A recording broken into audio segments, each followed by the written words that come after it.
Morning, guys. It is opening day for archery season here in Wyoming, September 1st. It's 4:20 right now.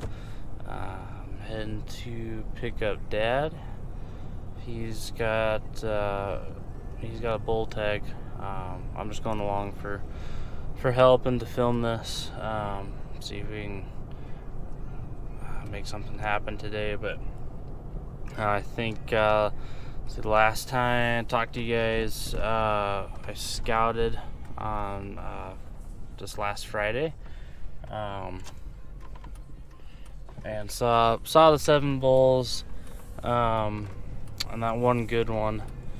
But we decided we're gonna check out this other area and work this other area pretty hard, and see what we can find there.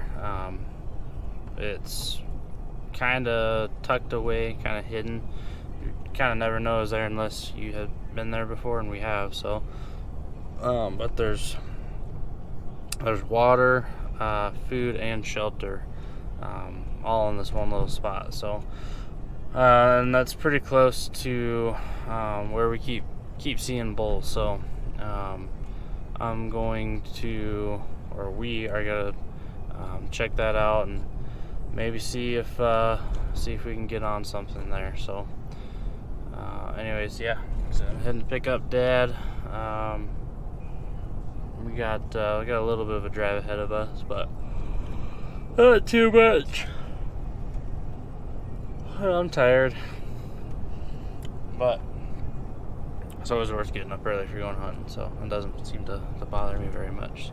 So, anyways, we'll keep you guys updated. Alright, guys, look who I just picked up. Good morning. Morning. YouTube, this is Dad. Dad, this is YouTube. Hi, YouTube. Dad, what are we doing today? We are hunting elk with archery equipment. What's the goal for today? The goal today, in unpolitically correct language, is to kill the king. The king is dead. Long live the king. There we go. We've been, Hunter went out and did some scouting a couple nights ago, and we know where they have been, but he didn't see the herd of cows that we know are there. And we're kind of hoping that the king's going to be around them. There's a little pre-rut activity going on right now. He'll be around them. He'll be around them. So that's it. So that's the plan. We're going to find the cows, we'll locate the king, and we'll kill the king.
They're pretty high up at the moment, but we think we got a pretty good play. The wind's supposed to be coming out of the south, which means it's going to be coming downhill. And we think we can get crosswind from them and make a play on them in the aspen stands. There's a bunch of elk up there, though, and we're coming from below, and they tend to look below. We'll probably get busted, but we're going to have a lot of fun.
what you do when you hunt. You spend a lot of time climbing and playing the wind. I was gonna cut crosswind of them, but now the wind's coming this way. It's problematic. Which means we gotta go all the way over there and cut back with the wind in our face.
So what just happened?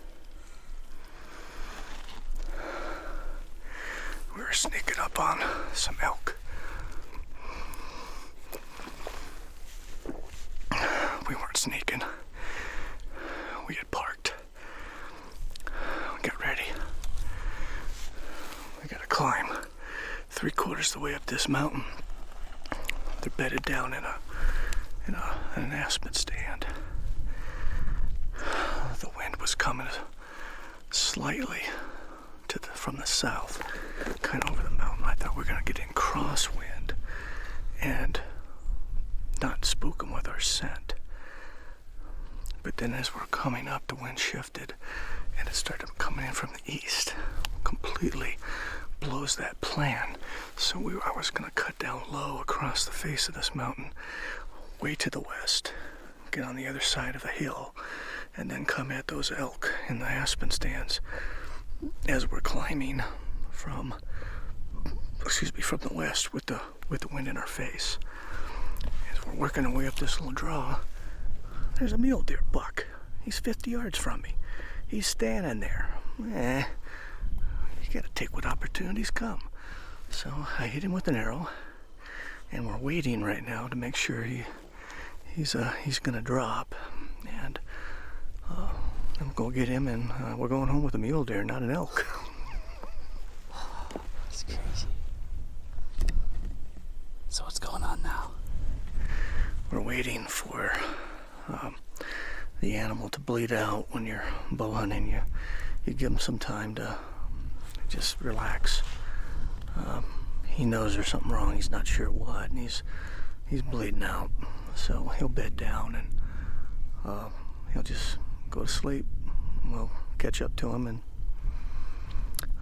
we'll field dress him, take him home, and take him to a local meat processor, and he'll hang him in his cold room for 10 days or so, and then we'll have some mule deer for chili and stew, and some ground meat, maybe some meat sticks and stuff. They're kind of gamey out here, so we tend to use them for that type of stuff. So, and then we'll come back for elk another day.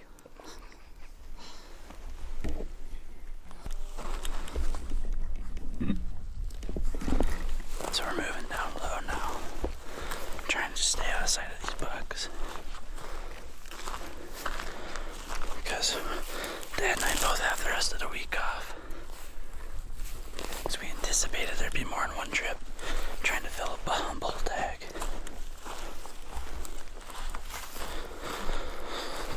But if I can go back and get my bug tag, bring my bow out, and maybe come back out tomorrow morning, Tuesday or something like that. See if I can fill my bug tag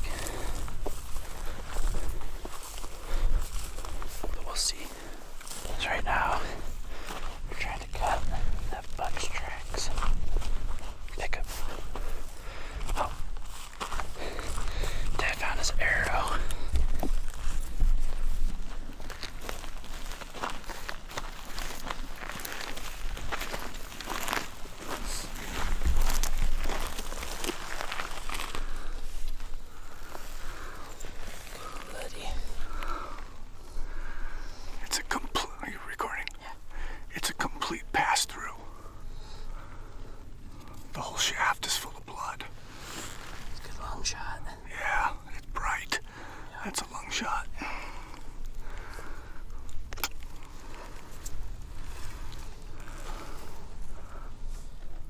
Alright, so,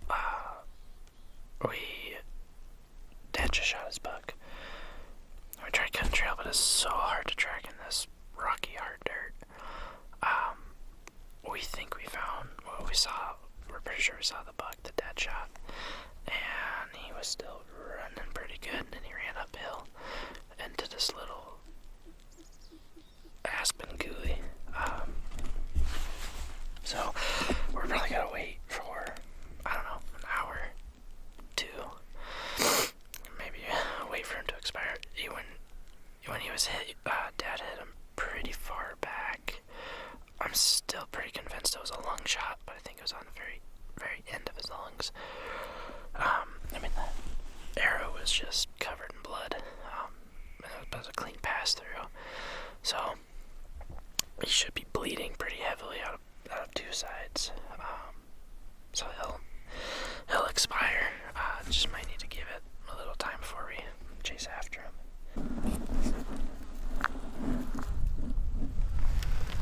All right.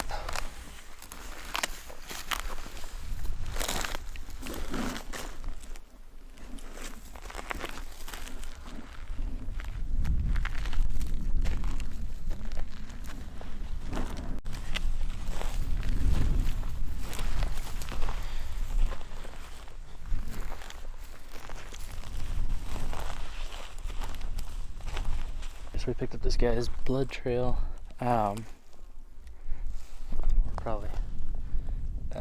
Probably close to about 100 yards from where he was shot, and we've had a consistent blood trail. And that buck that we saw run up that hill, we're pretty convinced that was him. So,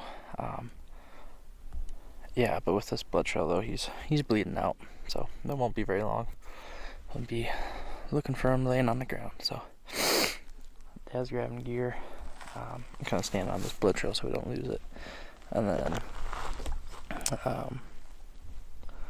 yeah, we'll go from there. Alright, what's going on, Dad? Well, I thought I made a pretty good hit on that buck. I think I might have hit him a little farther back than I anticipated. The way he ran and the sound, I thought it was a good hard hit. And he come up from the hill over there and crossed over the top and got down over here. We came up a little early because I thought I was going to find a body. And, well, he wasn't dead. So what do you know? He ran over the hill. So now we're tracking him. And which way did he go? Did he go up or downhill? Well, he went down originally. I think he was bedded down in one of this little ravine right here. And then, you know, we come stumbling along. And he didn't really like the sound of what was behind him. And he got up and ran up the hill. So now we get to run up the hill after him. But we're going to let him bleed out this time. He's not as hard hit as I thought he was. So anyway, we got these cool bovine bones we're using as markers. Oh. Yeah, that's kind of nice. So here's a blood spot right here. I'm going to point it in the direction of travel. Yeah, we got some other markers back here. Next spot's right here. That's a big clump. Yeah.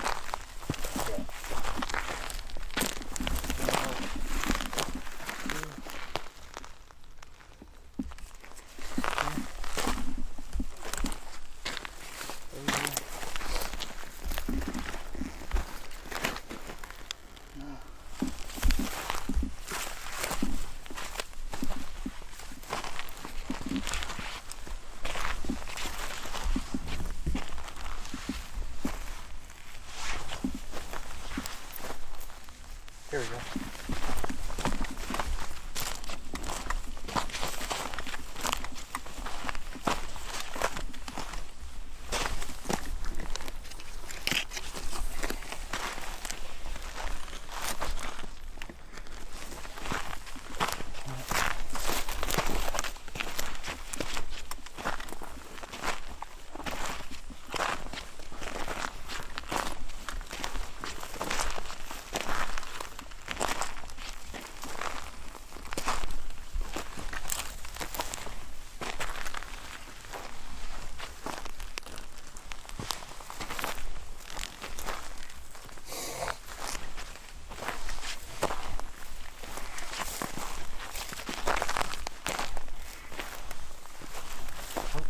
hit.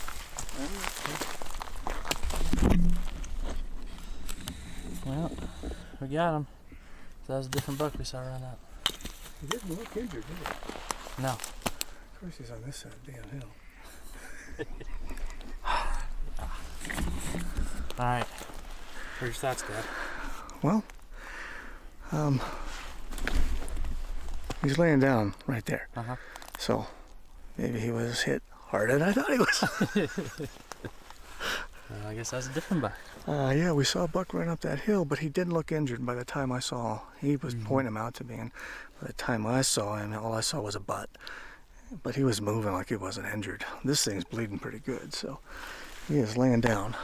Right there. Right there. Oh, wow. Heck, get him, man.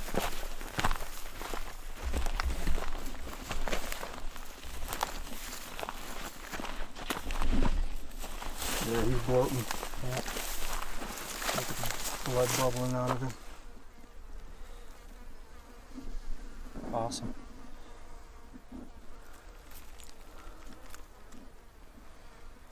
So what's the fastest way of getting this guy out of here? Up and over. Yeah. Alright. So this is your first archery kill? Confirmed? First confirmed. Are we recording? Yeah. Yeah. First confirmed a long time ago. Yep. I hit a desert mule deer and a javelina in the desert of Arizona, and I never recovered either one of them, and it made me sick to my stomach. I didn't even bow hunt for 10 years after that. We've bow hunted here, but we always looked at bow hunting more as scouting for rifle season because we're primarily targeting elk. The mule deer has been in decline. The population's been in decline in this area for a long time, and we didn't even bother hunting them here. There's just not many of them. And this year, we have encountered a lot of mule deer this year, so we're pretty confident that the population's on rebound. So then you take a buck like this, it's kind of bittersweet because I'd like to see their numbers come back even stronger, but he's still a good breeding aged buck. So like I said, it's a little bit bittersweet, but at the same time, that's what we're here for, putting meat on the table, getting outside with my son, enjoying God's creation here. And he's a pretty buck. Look at him. Look at the velvet on his antlers are just really nice. So I'm sure you guys will find out, if you don't already know, that my son Hunter, the guy filming here, he does skull works. He does European mounts. And one of the things that he did this past year was take a buck that was in velvet, and the velvet was in bad shape, and he had to remove it and put some artificial material on the antlers, and then he coated the antlers. And anyway, it came out spectacular. So he just asked me if I wanted to preserve this, and I said, I don't care. It's his skull. He's the skull guy, not me. I mean, it's in really good shape, but I tell you what, that artificial stuff looked fantastic, and I'd be perfectly happy with that too. So we're going home with a mule deer today. Absolutely, that's amazing. How you feeling right now, Dad? This is always the hard part. Yeah. The fun part is preparation, looking on maps, online, your preseason scouting. You get all excited, you get hyped up. The anticipation builds until opening morning. I'm 61 years old. I still don't sleep very much the day before opening day. Maybe I'm just a big kid, but I love to hunt. Opening day is like Christmas. Love it. So we get out here, chasing elk in this beautiful country, and 50 yards away, this guy standing there feeding. Didn't know what we were. The sun was in his eyes. We were downhill from him, downwind from him. He stood there, looked at me. I was able to get my laser on him. He was 50 yards even. Put the pin on him, released. It's a good shot. There was a little confusion. I thought maybe I hit him farther back when I first started tracking him because the blood trail wasn't that big. And turns out, well, yeah, he was hit pretty hard, right through the lungs. And he didn't. How far did he go? 200 yards? Yeah, if that. Yeah, maybe 200 yards. He went downhill, piled up in the bottom of that little ravine over there. And here we are dragging him back to the truck, and we'll be back home, I don't know, before noon maybe. I don't know what time it is, but we have him hanging in a meat locker, and I think there may be a celebratory beer and cigar in order after this. We'll see. We'll see. But the truck's right down there. What a glorious sight to see when you're dragging something, and it's already pretty warm out here. It was supposed to be up to 82 degrees here where we're hunting today. Casper, Wyoming is where we live. That's supposed to be like 91 today. And here we are. We got meat on the ground. We got to get to a cold storage quickly. That's the priority. And we love antlers, but you can't eat them. And you hang them up on the wall after, you know, Hunter's done a job on the Euro mount. And you look at that, it's a memory. That's what that is. It's a memory up there on the wall. How big, doesn't matter. I was out here with my son, and he got to witness the first confirmed bow kill with his dad. Yeah. How cool is that? Been a long time in the making, man. How long's it been? We were just saying, like 14 years. Yeah, I've been archery hunting with you, and finally we made it happen. Yeah, you know, no one even ever loosed an arrow until a few years back. I loosed one on my own on a small mule deer buck. I'm glad I missed him. He was 60 plus yards, and it was a clean miss. The arrow never even touched him. And so I felt good about that. But, you know, you take an animal's life, there's some ethics behind it. It's a moral, it's kind of a moral dilemma. We love the animals. We love to see them off season. We come out here and we'll just look at them and just, you know, marvel at their beauty. And then hunting season comes around. Well, you know, we still love them. We still like to see them, but you know, we put food on the table this way too. And so, like I said, it's always a little bittersweet when you take an animal's life. But you know, feeding the family, good, clean, organic meat. I mean, game. Wild game is the original organic meat, guys. If you're not hunting for organic meat, well, I hope you're raising your own. It doesn't get any better than this. Mule deer are a little bit gamey, so what we do with them is we use them for chili, spaghetti, anything that you would use ground meat for. We'll turn this guy into ground meat. Even the back straps, the prime meat, it's all ground. These things get pretty gamey, but they make some of the best chili you're ever going to have. Pot pies, stuff like that. Really excellent jerky and really excellent meat sticks. So get out there, get yourself hunting, get some good organic meat. You'll love it.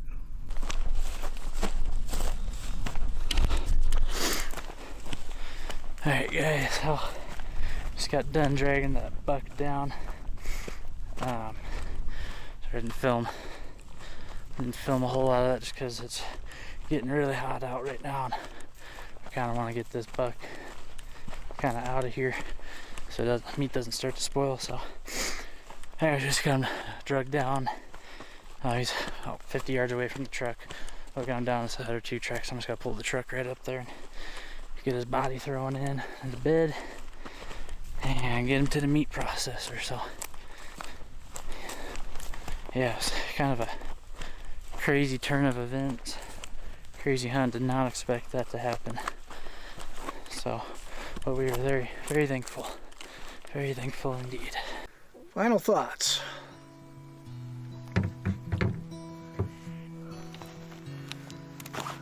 We've been hunting this area for over a decade, and we really, this is our favorite area to hunt. As a matter of fact, we don't hunt anywhere else. Normally, like I've mentioned earlier, we don't even bother hunting the mule deer here, or there's whitetail here too, but they're even fewer.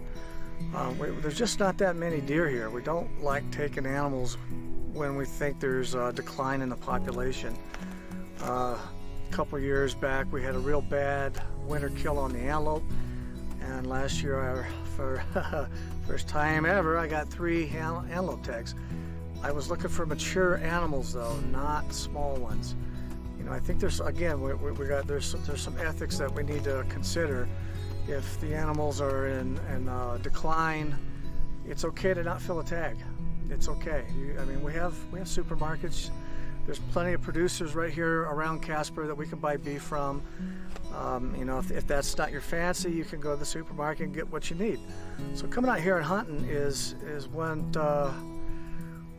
there's an element of recreation. There's an element of putting food on the table. I think there's a spiritual connection to the land. We belong here, and when my son and I are out here, especially when we're all out here together, like at an elk camp, there's a sense of belonging here. And this is what brings us joy and peace and happiness. So, again, we're going to put this little guy, he's little, but he's old. When we get him in the truck, I think we need to show you how long some of his guard hairs are. It's pretty impressive. I don't think I've ever seen one with the hairs this long. And we're kind of wondering, I don't know, I'm not a biologist, but we're kind of thinking maybe he's a little older and maybe in regression. So we'll find out. There'll be a game check on the way out. They'll tell us what they think his age is. And I think this is also a mandatory CWD area. So we may have to take the lymph glands right here off the back of the throat. They check for chronic wasting disease in a lot of areas of this state. So I think this is one of the mandatory areas. We'll figure it out real quick. So we'll get him loaded up, put in a cold room. We'll be enjoying some of his meat here in a few months for chili. Oh, chili, hot mule deer chili in the cold winter in Wyoming. Yeah, that's something to look forward to. It really is. Hey everyone, thanks so much for hanging out with us today. If you enjoyed this video, don't forget to hit that like button and subscribe to the channel so you never miss out on our latest content. Remember to get out there on your own adventures in God's creation, and we hope you join us for our next video of this wildlife of ours. See you next time.